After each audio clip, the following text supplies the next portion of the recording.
ओम श्री परमात्मने नमः। श्री गीता जी की महिमा। वास्तव में श्रीमद् भगवद गीता का महात्म्य वाणी द्वारा वर्णन करने के लिए किसी की भी सामर्थ्य नहीं है, क्योंकि यह एक परम रहस्यमय ग्रंथ है। इसमें संपूर्ण वेदों का सार संग्रह किया गया है। इसकी संस्कृत इतनी सुंदर और सरल है, थोड़ा अभ्यास करने से मनुष्य उसको सहज ही समझ सकता है, परंतु इसका आशय इतना गंभीर है कि आजीवन निरंतर अभ्यास करते रहने पर भी उसका अंत नहीं आता।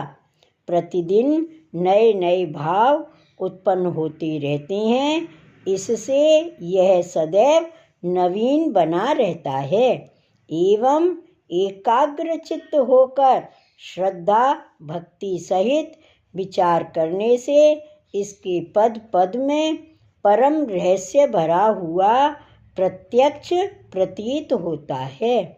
भगवान के गुण प्रभाव और मर्म का वर्णन जिस प्रकार इस गीता शास्त्र में किया गया है, वैसा अन्य ग्रंथों में मिलना कठिन है, क्योंकि प्राय ग्रंथों में कुछ ना कुछ सांसारिक विषय मिला रहता है।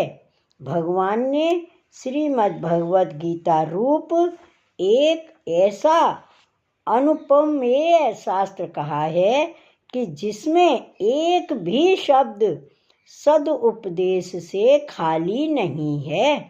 श्री वेद व्यास जी ने महाभारत में गीता जी का वर्णन करने के उपरांत कहा है, गीता सुगीता कर्तव्या किन्मनः शास्त्र विस्तरः या स्वयं पद्मनाभस्य मुख पद्माद विनिः श्रुता।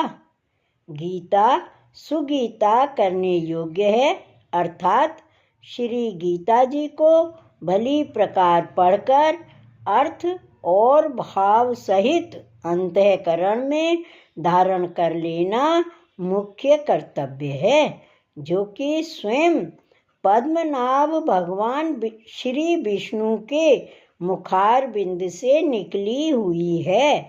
फिर अन्य शास्त्रों के विस्तार से क्या प्रयोजन है। स्वयं श्री भगवान ने भी इसके महात्म का वर्णन किया है।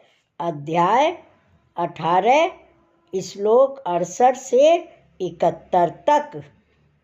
इस गीता शास्त्र में मनुष्य मात्र का अधिकार है, चाहे वह किसी भी वर्ण आश्रम में स्थित हो, परंतु भगवान में श्रद्धालु और भक्ति युक्त अवश्य होना चाहिए, क्योंकि भगवान ने अपने भक्तों में ही इसका प्रचार करने के लिए आज्ञा दी है, तथा यह भी कहा है कि स्त्री वैश्य शूद्र और पाप योनि भी मेरे परायण होकर परम गति को प्राप्त होते हैं। अध्याय 9 श्लोक 32।